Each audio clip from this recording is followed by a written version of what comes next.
the resource person, I think I should do the needful. Okay. So coming to innovative teaching methods, it is something that we are talking about with the NEP 2020 also, where we are trying to introduce some new teaching strategies and methods in the classroom, right? The very purpose of why we are introducing these innovative teaching methods are to improve our academic standards, the outcomes, and also to address to the problems of the students, how we can promote some equitable learning among the students, find out the problem, what the students are facing, and how we can help them in the learning process. Now, these innovative teaching strategies are coming up in big number. So they are involving the usage of technology, and a lot of hands-on activities are there, some kind of study materials that we are developing. These are all to help the students to learn in a meaningful manner, right? And one thing that I would like to say is our teaching should be student centered. So we should engage more and more students in the activities, and also we should be encouraging them to take an active role in the learning process, which is being missed by many of the institutions, by many of the teachers. The students are not taking an active role in the learning. So that is the reason why we need to learn about this innovative teaching methods. Now, in the slide, you can see what do you mean by the innovative pedagogy. Now, this is a new word that you can see. What do I mean by this? This is nothing but a method of transacting a theme or conducting an activity to make every learner learn in a stress-free environment. So this is what I would like to stress more upon, the stress-free environment. So there are a lot of ways in which teaching goes on, and we are exploring the new ways of teaching. And this is why we say that it is innovation. So innovative pedagogy is the process of proactively introducing new teaching strategies and methods into the classroom in order to improve the academic outcomes and address the real problems to promote equitable learning. Now, in this presentation, I have used, the next slide, please. I have used a new way of teaching, which is also known as inclusive pedagogy. Now, if you see why I've used this, because in the very first introduction slide, I've told you that the teaching is around the student. So this inclusive pedagogy is nothing but a student-centered teaching approach. So we are considering students who are coming from all the different kind of, backgrounds, experiences, their teaching and learning abilities. There are a lot of different students that we come across. And here is the role of the teacher, where you have to engage these students in learning, which is meaningful, which is relevant, which is accessible, right? So that is why we are going to engage the students in activities which can be equitable, which can have equitable access to content. There is mutual respect, and more so, we have given a wonderful learning experience for all the learners that are coming. So what does this inclusive pedagogy aim at? So this is where we need to have an intentional efforts. We means the educators, the teachers. We need to have certain intentional efforts in order to help the students to overcome any kind of barriers that can be there in learning. I'm sure all of you would agree to this. All of you are teachers, and you would want all the students, irrespective of whether they are, top students, or they are the average scorers, average students, or actually they are the poor students. All of them should be able to learn what you teach them in the class.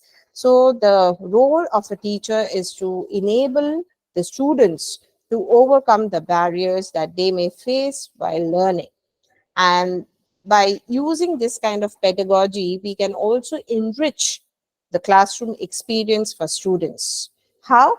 If you may ask me, by giving them better and broader set of perspectives. Now, now you see everything is so practical. Now, when you teach in the class, you just can't teach from the books. You can't say that this is what is written in the book and you have to learn it by heart. No, gone are those days. Now, students are very, very curious. And you should know that they are more, using the technology. And since they're using the technology, they know a lot of things which even you and me may not be knowing. I hope all of you agree with this. So there is an increased access to education, and this is what has given the way to this inclusive pedagogy, right? And this inclusive pedagogy is also helping you to embrace, to accommodate any kind of diversity in order to engage the students in learning. That is why we are talking about this inclusive pedagogy. I'm sure all of you must be knowing that different teaching materials, the teaching learning materials, those are called innovative, which we may be using in our classroom. Can you give me some example of what kind of teaching methods you use in your classroom in the chat box? If you could just type. There are number of ways in which we are teaching now. So, this kind of innovative teaching, anyone who could just type what are the methods that you use in your classroom? So I'm sure we are not only helping them, with the traditional techniques which was used for repetition. There was this rote teaching, memorizing of information. That was the traditional techniques that we used to have. But now we are in an era where we need to develop, the critical thinking, the problem solving, and the decision making skills of students. So this modern innovative teaching techniques should encourage students to collaborate and to be more productive. So there are a number of ways in which we do that. I can give you a few examples if I thought I could get from you. Yes, Rupali Shinde has given video assisted PPT presentation, Google Classroom. Very good. So yeah, so we have the flipped classroom, we have the problem-based learning, we have the case studies, yeah, debate, right? We have seminars. So all these things that we see, lots and lots of innovative teaching methods, yeah, group discussion. We are using all these things in teaching this 21st century students because they need to be innovative and they are tech smart students. So if we do not use these teaching methods, which are used all across the globe, then we may not be able to bring in the desired academic results, right? And these teaching methods should be understood by the teachers properly, and then it should be implemented. Yeah, role play, mind mapping, fishball teaching. I'm sure many of you are using this, and I'm very much impressed by your answers. So I have taken this particular thing of inclusive pedagogy, which is far more, than all these teaching materials that we are using or the teaching method. It is a way of creating an environment, innovative environment, I may say, that will help your students to learn better. Next slide, please. So see, we have here a picture where we see that the classrooms are filled with students of different types of students. So who may have different needs, who may come from different educational backgrounds. They may have different attention and, span and interest and concentration. Some may have different language abilities. Some may belong to different cultural backgrounds. I'm sure each one of us in our classroom, we have students who are not similar. And we cannot compare the students. It's not correct on the part of the teachers to compare the students also because each one has different needs. So the students are, likely to be in the classroom when you are able to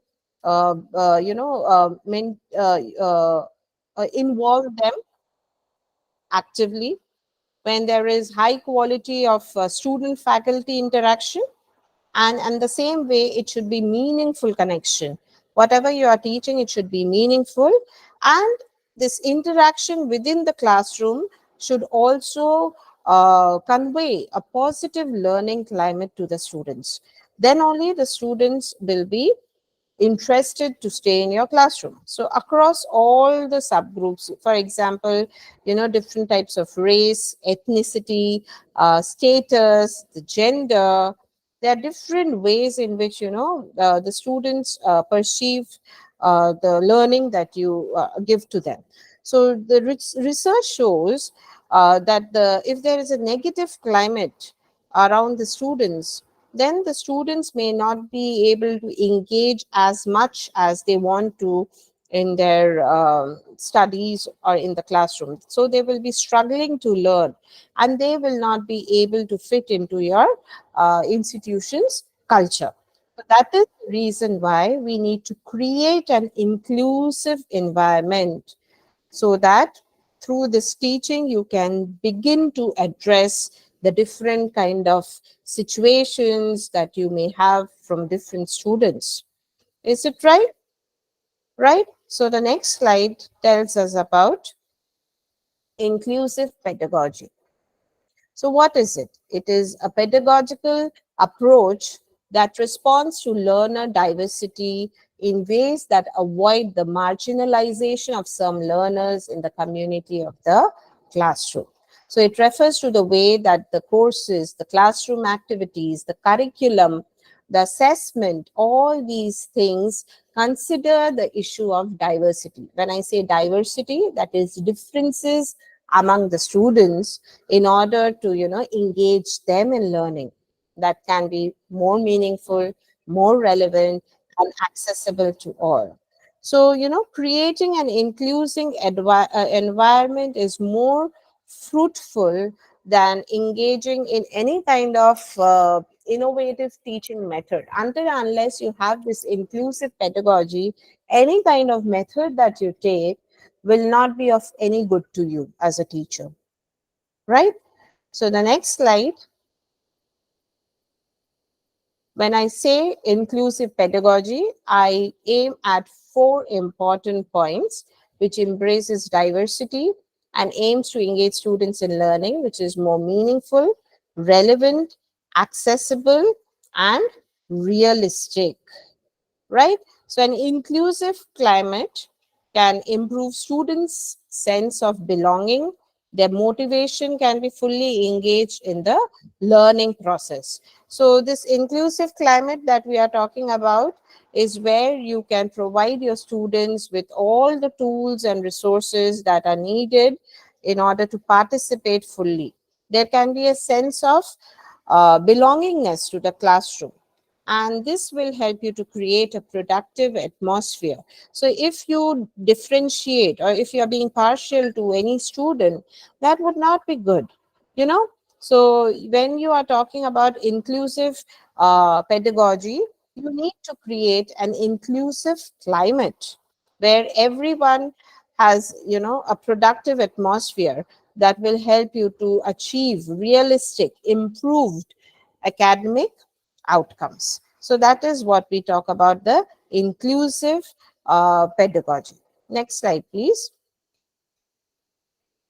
So this is where we talk about how you can engage the diversity. So diversity, as I told you, is nothing but the differences among the students. So it is nothing but a key to learning. There are different ways the students grow up, and they may have different interaction level of interactions with their educators, with their peers, and some of the experiences that the students may have may also affect their attitude, their way of learning.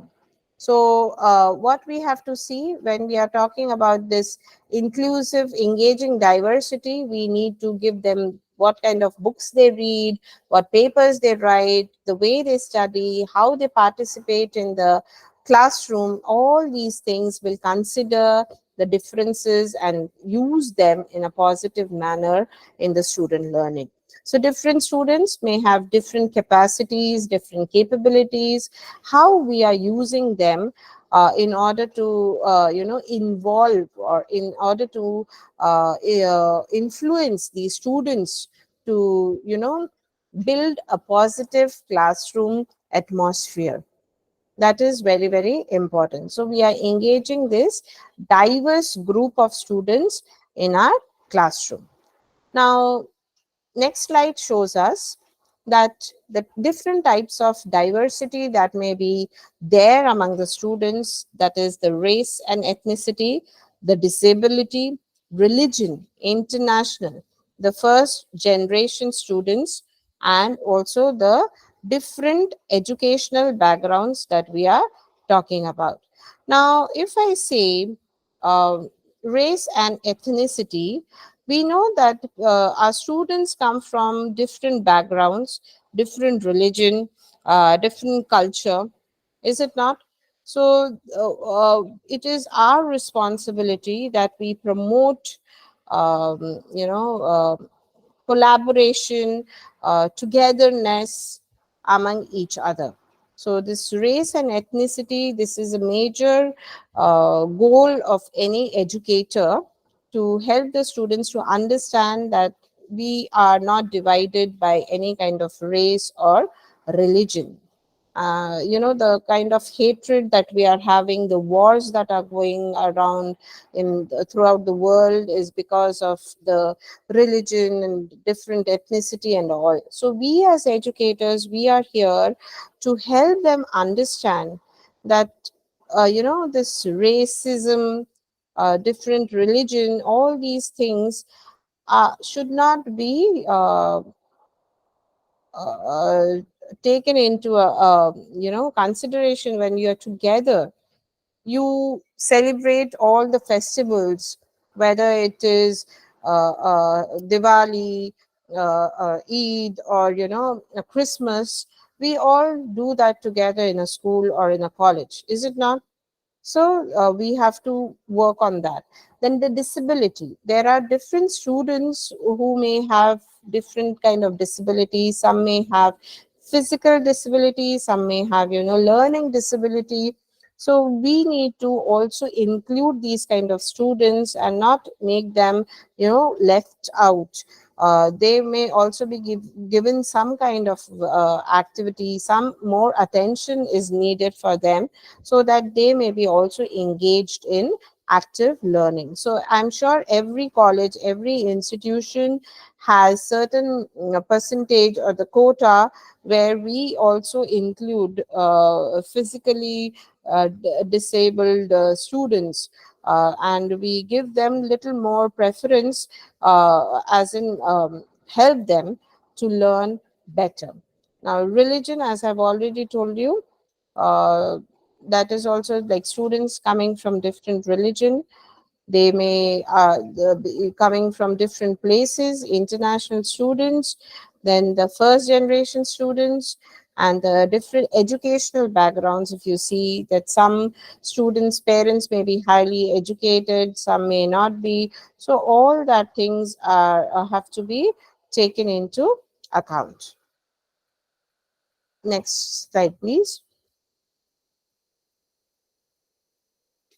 So yeah, I've already told you what is an inclusive climate.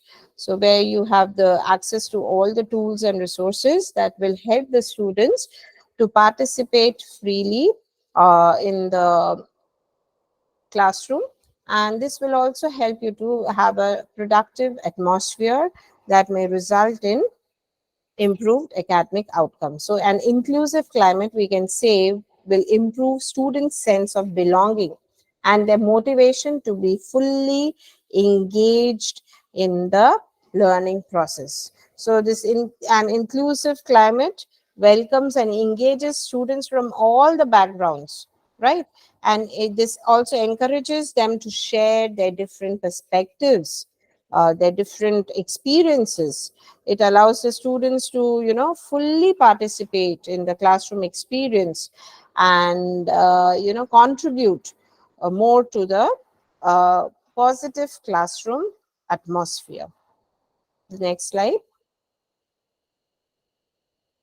Now, the opposite of inclusive is exclusive climate. So, this exclusive climate is usually created by factors that exclude, or by, making generalization of certain group of students. This is what was being done, and with this innovative methods of teaching, we want to, kind of stop these kind of exclusive climates in the school. I will give you an example of what are the inclusive climates and what are the exclusive climates. Now, if I say inclusive climate example, we can say many of the schools and colleges, they avoid scheduling of exams or any kind of project presentations if there's any religious or cultural holidays. We don't do that, right? We also encourage regular participation from all the students, and at the same time, we enable or we help the students to share their resources that may be useful for other students also. So if I'm in my class and if I have a student who is very good and she has prepared some notes, I would like her to share her notes with the remaining students of the class also, so that, they work together. And we also incorporate different course content into our syllabi, which talks about the different kind of, climate and the different subjects that we want to talk about. Now, if we talk about the examples of exclusive climates, sometimes it may have happened so that we schedule exams or project presentation on religious or cultural holidays. So that is not at all correct. Or, assigning projects that may ignore the learning and the socio-economic differences. Sometimes we do that. Or, sometimes we ask people who are having invisible disabilities to identify themselves in the class. Like, we will ask them, what is your problem? Instead of helping them with some kind of learning disability, we tell them, what is it that you are not able to understand? It's so easy. Why don't you understand that? So we are not giving them, we are not considering the opportunities for people who are coming from different backgrounds, diverse backgrounds, right? So this is incorrect. This kind of climate is basically incorrect, and that's why we are talking about this inclusive pedagogy. The next slide tells us about the few important terms that we should be knowing, like inclusive, mostly inclusive. Then we have somewhat inclusive, neutral, somewhat exclusive, mostly exclusive, and exclusive. So till now you have understood what is inclusive climate and what is exclusive climate. Then what are the remaining things that we must be knowing about? So the second, inclusive, I've told you, when you are inviting and creating a learning experience for different groups of students from different backgrounds, everyone from different areas coming together, that is your inclusive um, climate or inclusive study, right? The second one that we talk about is mostly inclusive. So here the instructor welcomes the students' perspectives on course material. So what we do here, we ask the student about what is their perception about the course that he or she has taken up. Any kind of suggestion can be welcomed by the student on the topic that you want to talk about. So you are giving an opportunity to the student to give their viewpoint, right? So mostly inclusive. This is somewhat inclusive, where you have student participation, as we see like in group discussions and all. We encourage them, but then it is limited. We just help them to, speak out, but we do not maybe we may not be considering their feedback or suggestions altogether. So it is limited in nature. Neutral is where the underrepresented perspectives are limited or stereotypically presented. So the neutral point of view, where everyone would agree, that kind of discussions are there. So there is no controversy. There is no way where you get into any kind of discussions or debate, and you accept something which will be, is okay with everyone. So that is what we talk about, the neutral climate. Then when we talk about somewhat exclusive, here indirect and direct signs of communications which can be hostile, which can be derogatory in nature, which can be negative messages. So sometimes passing on indirect or direct messages to the students or anyone for that matter, which may not be acceptable. Mostly exclusive, where the students' opinions are only ignored, they are not respected, they are not listened to. We tell them that you are quite young, you have no idea, you have no experience. So, all that things we do not allow the students to express at all. And when we talk about exclusive, where we have, abusive, threatening, disrespectful behavior, and this is what is being tolerated over the years, and where we have seen that we can control the students. That kind of climate that we talk about, which may not be very much accepted now in the present era now, right? So these were the few terms that I wanted to tell. The other term that is there is remote inclusion, right?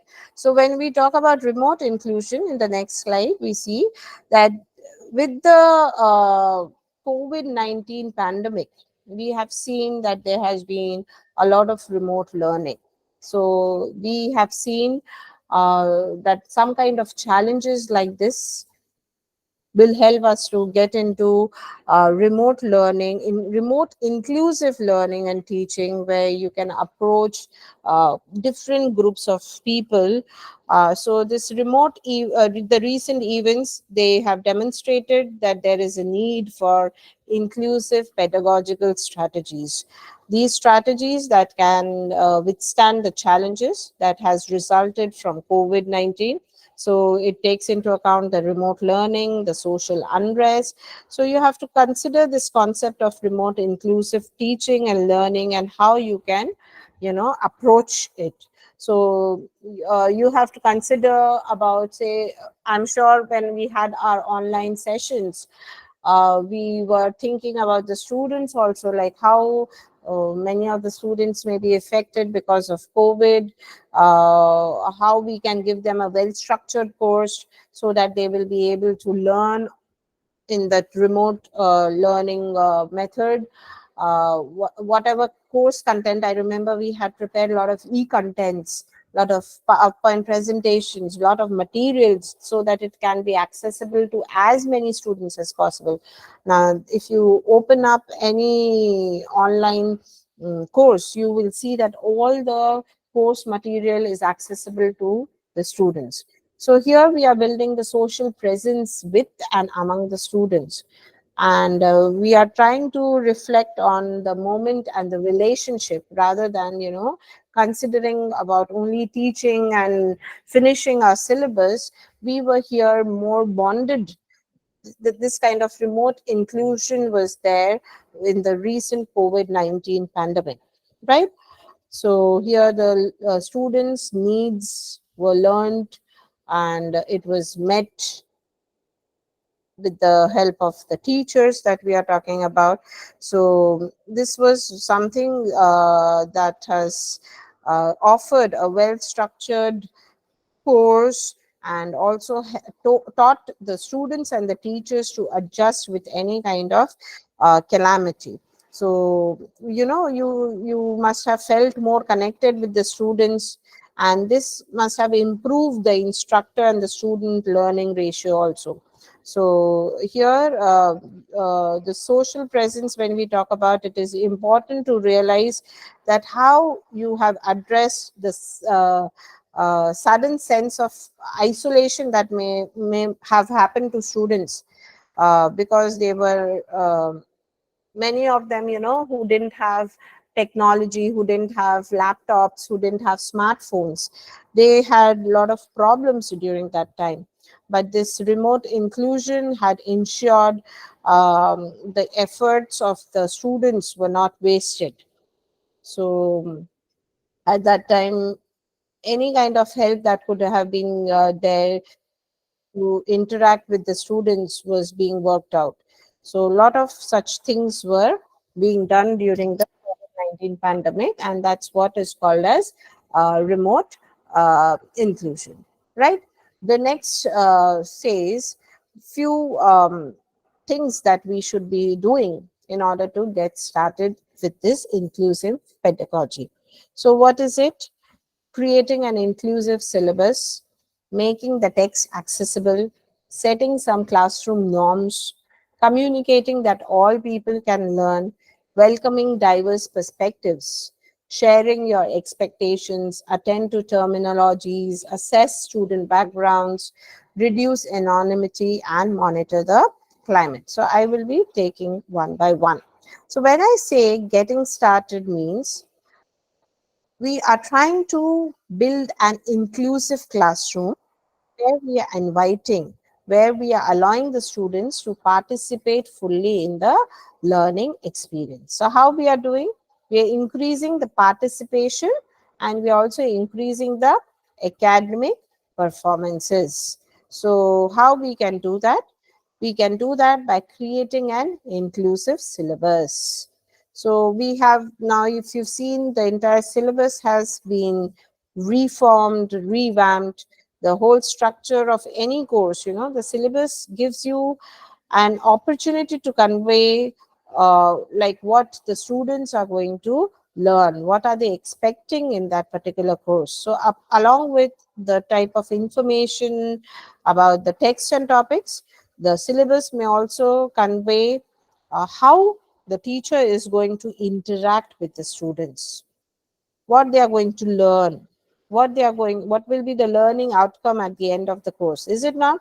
So we have the learning outcomes for every syllabi, the syllabus. So this a comprehensive syllabus is important, so that the students may understand what they need to do in order to achieve that learning outcome. So that kind of inclusive syllabus has to be created, right? Then, when I say share your expectations, so here you have clearly stated what are the learning outcomes.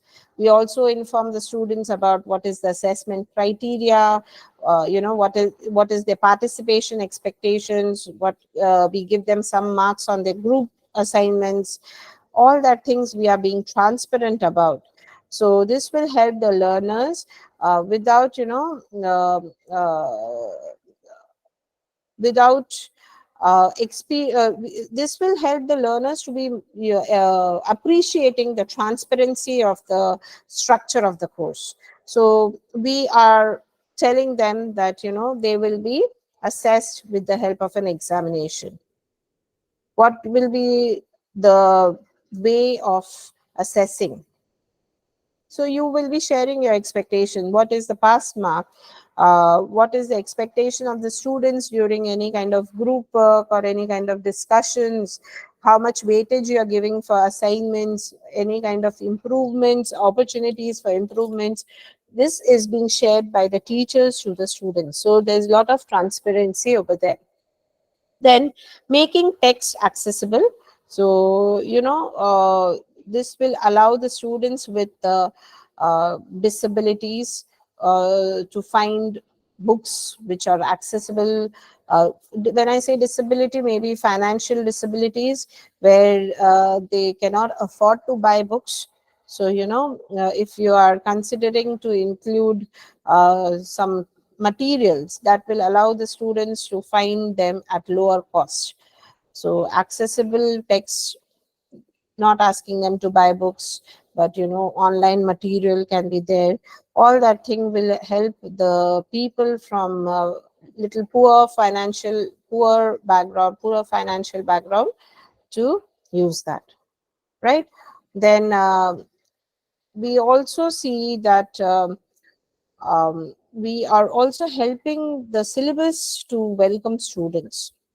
So diversity, the disabilities that we are talking about, that can be having a great way of removing them in the.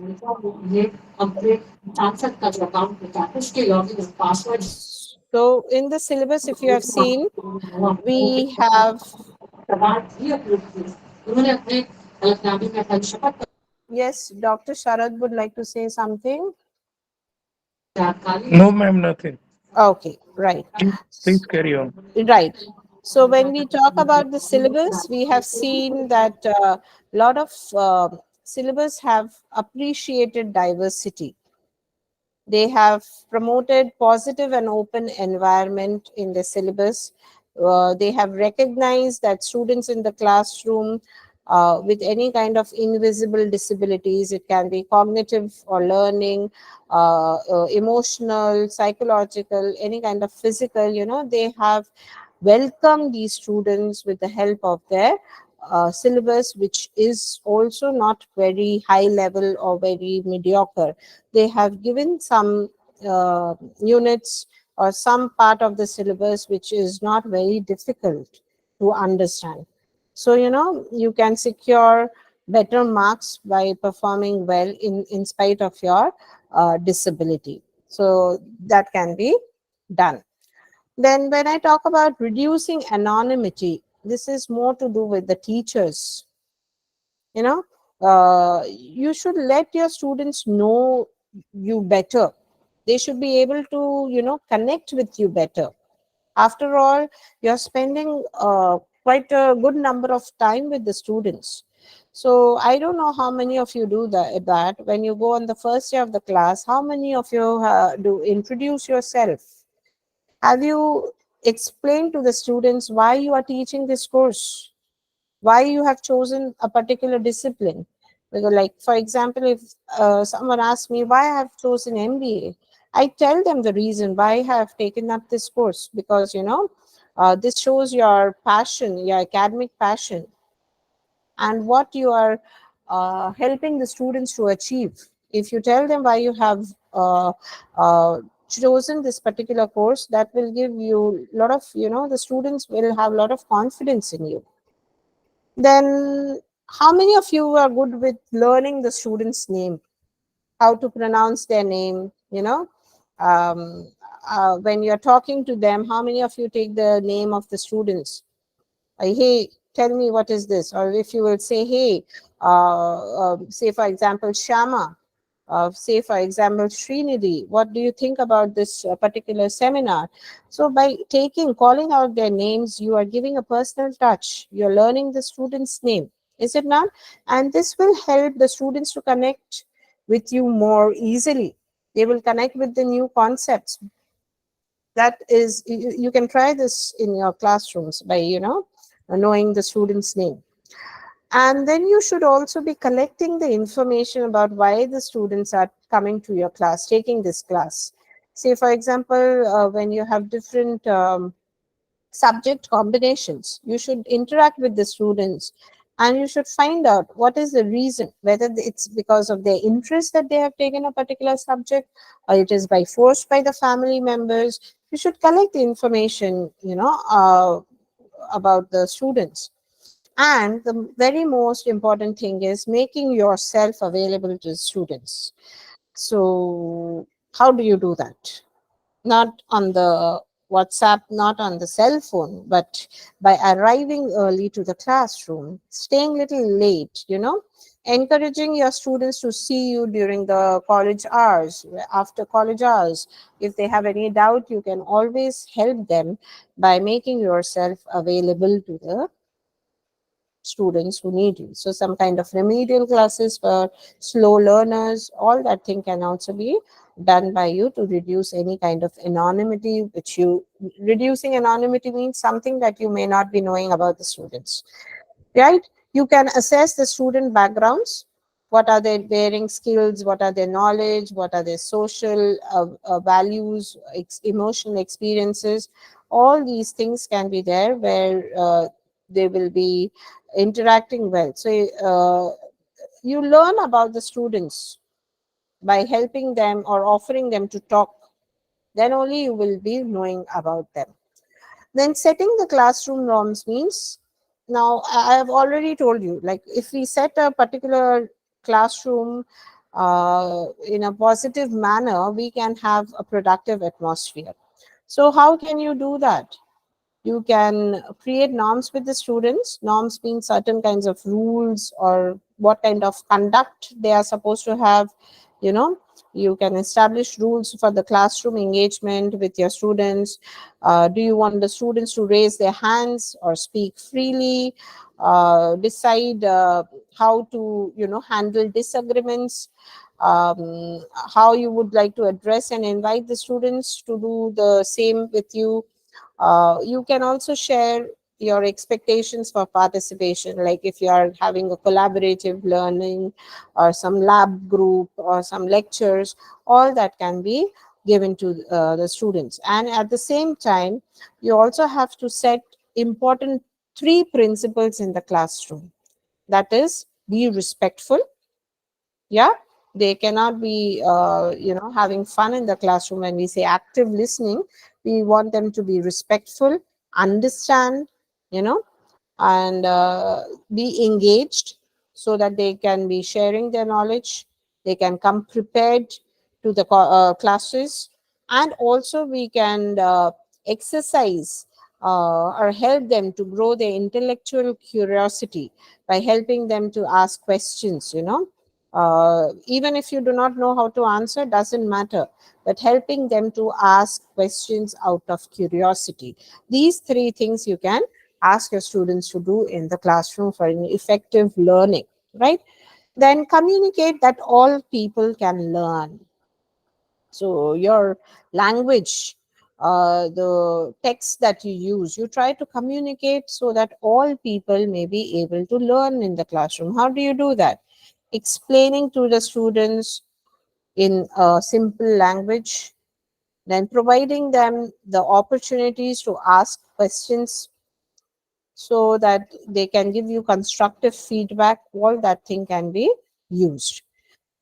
When I say attend uh, to terminology, I wanted to tell you that try to use terms which are accurate, right? First, we as teachers, we need to learn.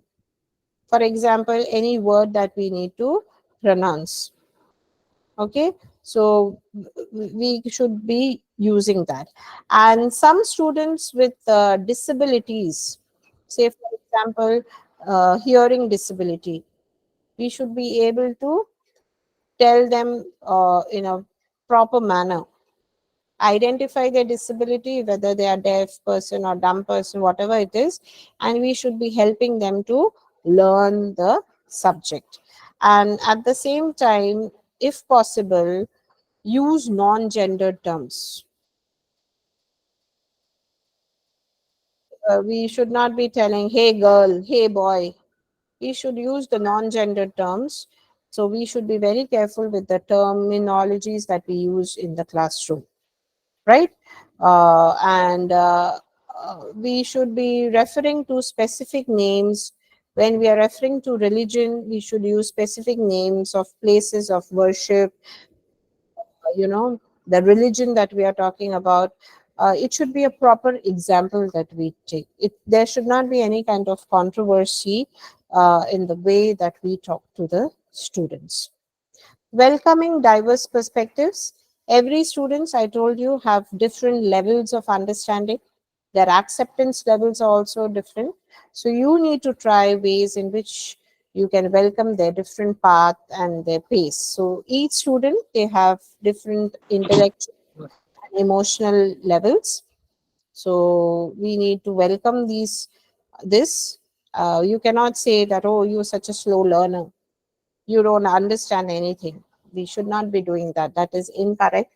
on the part of the teacher, right? Then you should monitor the climate. You may ask the students whether the classroom learning is good, whether they have adjusted well, whether they are able to understand. So, you can find out some students, you just can call them and help them to participate. You can ask them what are the easy and the difficult portions of the syllabus, right? You can have certain kind of candid interactions where the students will be able to suggest you are opening, you are encouraging an open discussion. That is what you can monitor the climate for, right? The next one will tell you about few strategies of inclusive pedagogy. So, how can I make learning interactions and activities? Um, there are, in an inclusive classroom, you want all the students to contribute, is it not? You want them to inquire openly, you want them to connect properly. So through your syllabus, through your content, through your learning activities, you can engage the students in an inclusive pedagogical strategy at various levels. So how you can do that? You can make the syllabus or curriculum more interesting, more inclusive. You can have learning interactions and activities through lectures. You can include, lecture inclusively, how you can present the lecture which is accessible to the students without any kind of disability. So an inclusive lecture can be created by different kind of contents, by different examples. You can include a group of people giving the students some, teamwork, give them some assignments, share their material. All that thing can be there. So these strategies should be such that you can make the learning environment more inclusive. You can make the course, the syllabi more inclusive, and you can also remove any kind of partiality or biasness that may be there among the students, right? That is very much important, that there cannot be any kind of negative impact on the students because of the way you teach them. Yeah, the next one. So I've given you few strategies here. You can just see: lecture inclusively, facilitate inclusive discussions, manage difficult conversations. If there's any kind of controversies, you as a teacher should be in the middle. Encourage cooperative, collaborative learning, vary course content, promote accessible learning spaces. You can have an inclusive lab, assess inclusively, and recognize your biases. Next slide, please. So let us see what is the impact and what is the assessment of inclusive pedagogy. Now, if I see the impact, it will obviously have a positive impact. What do you think? Will it be a positive impact if we have an inclusive pedagogy? I think so, because it will help you to promote more engaged learning. You can boost up the creativity of the students, the problem solving skills, the way they think, critical thinking. It also removes the barriers of learning. But how do you do that? How do you assess whether this impact is a positive one or not? When you are intentionally applying this inclusive pedagogy in your day to day practice. So, you have to consider examining your teaching. How and what you teach is very, very important. Then only you will be able to assess whether the outcome is positive, fruitful, or not. Right? The next one. So here is great impact on the teachers. You have more of responsibility. The engaged learning is also there.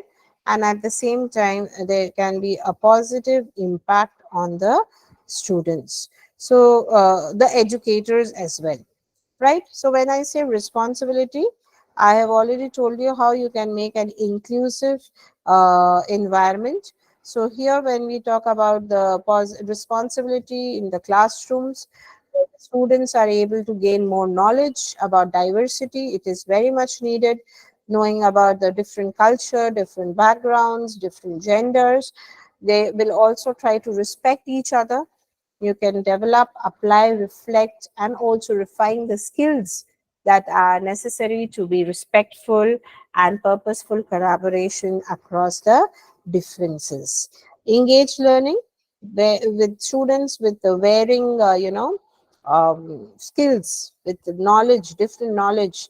They can influence what they know, how they understand themselves, and how they engage in learning. So, here the inclusive pedagogy will help to create classroom that recognizes and effectively employ the students' creativity. So learners, they may decide how to implement their ideas. They want to expand their understanding, you know, and this will help them to have a positive attitude about learning. This will also enhance their performances if they have the engaged learning. So this is an important aspect where students believe that they are more confident because they are also a part of the learning process. It is not only the teacher who's teaching, but also helping the students to participate, right?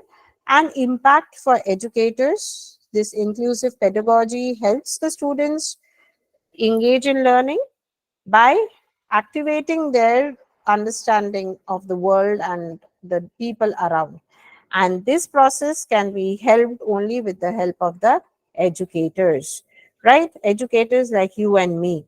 So, as we might ask students to do, faculty and lecturers can also use this knowledge, use this opportunity to share how and why they entered their fields. So, here the activity allows the educators to understand the world, and this will also help them to understand the different experiences of the scholars, different experience as human beings. So this will help you to develop a critical and intellectual way. That is very, very important for the educators. So you should also not have any biasness. There should not be any kind of partiality also. The next slide, please. So here we will have assessment whether this inclusive pedagogy is positive, having a positive impact or not.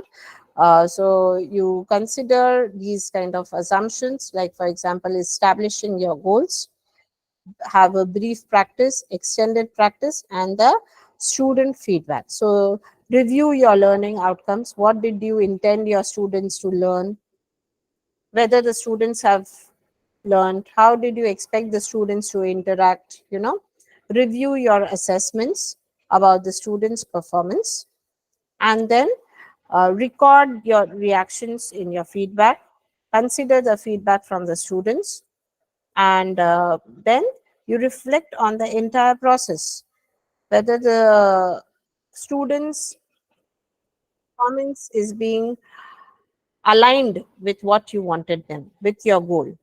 What is having more result, a positive result or a negative result? So this is important for you to understand that intentionally you should engage your students. What you are trying to accomplish is being achieved. Who are your students, how they are working with you? All these things should be there in your assessment. And when you are practicing it, you also have to review the student performance. You have to consider the feedback from the students also, right? And then when you think that this practice is being a good one, you try to extend this practice, take more time, take this inclusive pedagogy in different areas. You have a lot of classes where you can involve this, and you can examine whether this is working or not. What are the differences in the performance? What are the past experiences? All that thing can be uh, can help you in the articulate learning. And obviously, as I told you, the last one is the student feedback. You can ask some questions to the students as feedback, like what should I start to encourage your learning, whether I should stop the way I'm teaching, whether I should continue. Okay, what are the elements that you like? Which are the part of the course which help you to learn? All that things can be asked by the students. So next slide tells us about the conclusion. I think it's the time where I need to conclude. So I would like to tell you this: with whatever presentation I've shown you, I'm sure you will also agree that this inclusive pedagogy is a student-centered approach to teaching. And this pays a lot of attention to students coming from different backgrounds, different learning styles, what are the different abilities of the learners in front of you. So it is a method of teaching in which the instructors, that means you and me, and the students work together. So it is a collaborative work, environment that we are giving. It's a supportive and open environment that will help you to foster social justice and will allow each individual to fully be present and feel equally valued. So this inclusive pedagogy at its core is something that we talk about as a learner centered, equity focused, yes, and creating a learning environment, a positive learning environment in which the students equally feel invited, equally feel included, because many of the times, the students, they feel left out. So we need to draw a large body of students into this teaching and learning process, and the learning outcomes, I'm sure, would be an improved one for each one of us. When the teachers can attend to the student differences, you can take some steps to ensure that all the students, with all the differences in their academic and social background, in their physical, in their cognitive abilities, they feel welcome. You value them, you support them in their academic work, then all the methods that you have used in your teaching will be fruitful. Otherwise, the PPTs, the group discussions, whatever you use, the latest technology if you use, but if you are not able to engage the students actively, they will not feel a part of your classroom.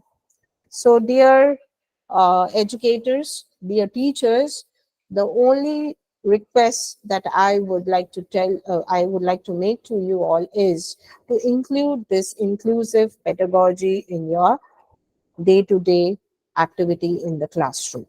And you will surely find a lot of difference. I am telling this out of my experience because you cannot ignore any of the students. All students are equal for a teacher, is it not? And teachers are one who would motivate them to do even better. So you cannot give the same kind of test to everyone.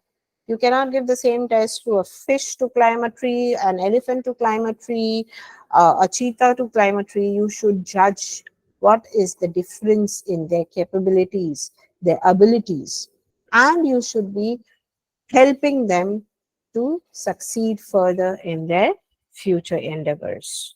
So, thank you, IoT Academy, for giving me this wonderful opportunity where it's a food for thought, for all the teachers here as how we can help the students to perform much, much better. So, gone are the traditional ways. Now, there comes important techniques where we need to include the students, engage the students in a more fruitful manner. Any questions from the teachers here? I would